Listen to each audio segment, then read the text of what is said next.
വർഷം 1986 ഫെബ്രുവരി 17. PSV പിക്ചേഴ്സിന്റെ ബാനറിൽ SA Chandrasekhar സംവിധാനം ചെയ്ത ക്യാപ്റ്റൻ വിജയകാന്ത് നായകനായ വെട്രി എന്ന സിനിമ തിയേറ്ററിലെത്തിയ ദിവസം. പടം പേര് പോലെ തന്നെ വലിയൊരു വിജയം കണ്ടെത്തി. അന്ന് ആ സിനിമയിൽ ചൈൽഡ് ആർട്ടിസ്റ്റായി ഒരു കൊച്ചുകുട്ടി ഉണ്ടായിരുന്നു. പിന്നീട് 92-ൽ അതേ സംവിധായകൻ തന്നെ നാലയ്യ തീർപ്പ് എന്ന പടവും പുറത്തിറക്കി. പക്ഷേ പടം ബോക്സ് ഓഫീസിൽ ആ വർഷത്തെ വലിയൊരു പരാജയമായി മാറി. 18-ാം വയസ്സിൽ ആ പടത്തിലൂടെ അരങ്ങേറ്റം കുറിച്ച ആ നടനെ നോക്കി സിനിമ കണ്ട പ്രേക്ഷകർ പറഞ്ഞു, പൈസ കൊടുത്ത് ആരെങ്കിലും ഇയാളുടെ മുഖം കാണുവോ?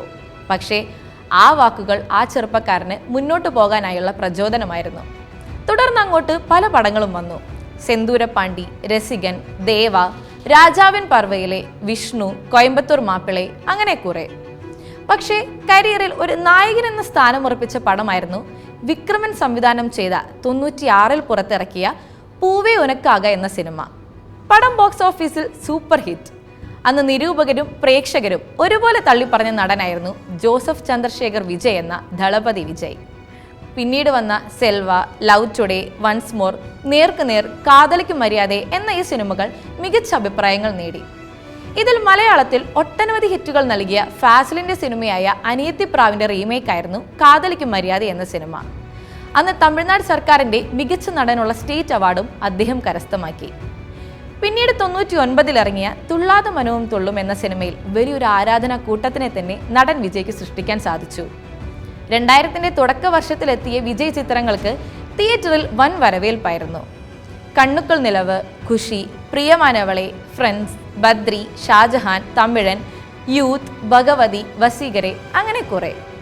ഇതിൽ ഷാജഹാൻ സിനിമയിൽ ചരക്ക് വെച്ചിരിക്കുന്ന പാട്ടിന് അന്ന് തമിഴ്നാട്ടിൽ വലിയൊരു ചലനമുണ്ടാക്കാൻ സാധിച്ചു.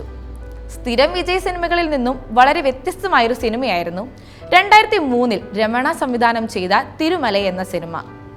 തൊട്ടടുത്ത വർഷം ധരണിയുടെ സംവിധാനത്തിൽ പുറത്തിറങ്ങിയ ഗില്ലി വിജയുടെ കരിയറിലെ ആദ്യത്തെ 50 കോടി ക്ലബിൽ ഇടം നേടിയ പടമായിരുന്നു. പിന്നീട് വന്ന സച്ചിൻ, തിരുപ്പാച്ചി, ശിവകാശി, പോക്കിരി എന്ന ഈ സിനിമകളിൽ തൻ്റെതായ പ്രകടനത്തിലൂടെ ഗംഭീര വിജയം കരസ്ഥമാക്കി. 2008, 9, 10 തൻ്റെ കരിയറിലെ കഠിനമായ പരാജയങ്ങൾ നേരിട്ട വർഷമായിരുന്നു. വമ്പൻ ഹൈപ്പിൽ വന്ന പല പടങ്ങൾക്കും തിയേറ്ററിൽ ആളുകളെ കയറ്റാൻ സാധിച്ചില്ല. 2011-ൽ സിദ്ദിഖിന്റെ സംവിധാനത്തിൽ വന്ന റൊമാൻറ്റിക് കോമഡി ചിത്രം കാവലൻ വിജയം നേടിയെങ്കിലും 2012-ൽ വന്ന ശങ്കർ സിനിമയായ നൻപനിൽ നായകൻ എന്ന പരിവേഷം ഇല്ലാതെ അഭിനയിച്ചു. വിജയ് എന്ന നടന്റെ ഉയർച്ചയ്ക്കുള്ള സൂചനയായിരുന്നു ആ സിനിമ. 2012 നവംബർ 13 AR മുരുകദോസിന്റെ സംവിധാനത്തിൽ അന്ന് വരെ തമിഴ് സിനിമാ ലോകം വിജയുടേതായി കണ്ടതിൽ ദ ബെസ്റ്റ് എന്ന് വിശേഷിപ്പിക്കാവുന്ന തുപ്പാക്കി തിയേറ്ററുകളിൽ ഇളക്കി മറിച്ച ദിവസം. ഐ ആം വെയിറ്റിംഗ് എന്ന ഇന്റർവൽ പഞ്ചിലുള്ള ഡയലോഗ് പിന്നീട് ഇറങ്ങിയ പല വിജയ് സിനിമകളിലും ഒരു സ്ഥിരം സാന്നിധ്യമായി മാറി.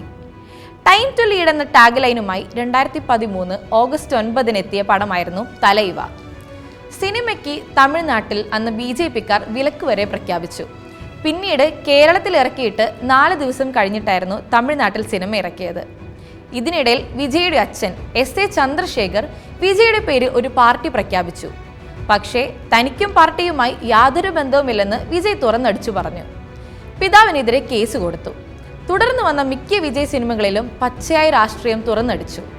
ഇതിനിടയിൽ ആറ്റ്ലീഡ് സംവിധാനത്തിൽ വന്ന തെറി എന്ന പടവും സൂപ്പർ ഹിറ്റായി മാറി. തെറിക്ക് മുൻപ് വന്ന AR മുരുകദോസ് പടം കത്തി കർഷകരെ പിന്തുണയ്ക്കുന്ന സിനിമയായിരുന്നു. മേഴ്സലിൽ GSTയെ പറ്റിയും ഭൈരവയിൽ പ്രൈവറ്റ് കോളേജസിനെ പറ്റിയും സർക്കാരിൽ DMK-ക്കും എതിരെയായിരുന്നു. 2021-ലെ നിയമസഭാ തെരഞ്ഞെടുപ്പിൽ ആ കൂറ്റൻ കവാടം കടന്ന് സൈക്കിൾ ചവിട്ടി ജനങ്ങളിലേക്ക് ചെന്നത് വെറുതെ ആയിരുന്നില്ല. തന്നിലെ രാഷ്ട്രീയക്കാരന്റെ ആദ്യത്തെ ചുവടുവെപ്പുകളിൽ ഒന്നായിരുന്നു അത്. 2021-ൽ ആദായ നികുതി വകുപ്പ് മാസ്റ്റർ സിനിമയുടെ ലൊക്കേഷനിൽ ചെന്ന് വിജയെ 30 മണിക്കൂറോളം ചോദ്യം ചെയ്യുകയും ചെയ്തു. അതിനുള്ള മറുപടി ഒരൊറ്റ സെൽഫിയിലായിരുന്നു. അതിനുശേഷം വന്ന ബീസ്റ്റും വാരിസും സമ്മിശ്ര അഭിപ്രായങ്ങൾ നേടിയെങ്കിലും ലോകേഷിന്റെ സംവിധാനത്തിൽ വന്ന ലിയോ വമ്പൻ വിജയമായിരുന്നു. മുൻപ് പല രീതിയിലുള്ള രാഷ്ട്രീയ വാർത്തകൾ ഉണ്ടായിരുന്നെങ്കിലും ഇപ്പോൾ താരം തന്നെ തന്റെ രാഷ്ട്രീയ ജീവിതം പ്രഖ്യാപിച്ചിരിക്കുകയാണ്. തമിഴക വെട്രി കഴകം എന്നാണ് പാർട്ടിയുടെ പേര്.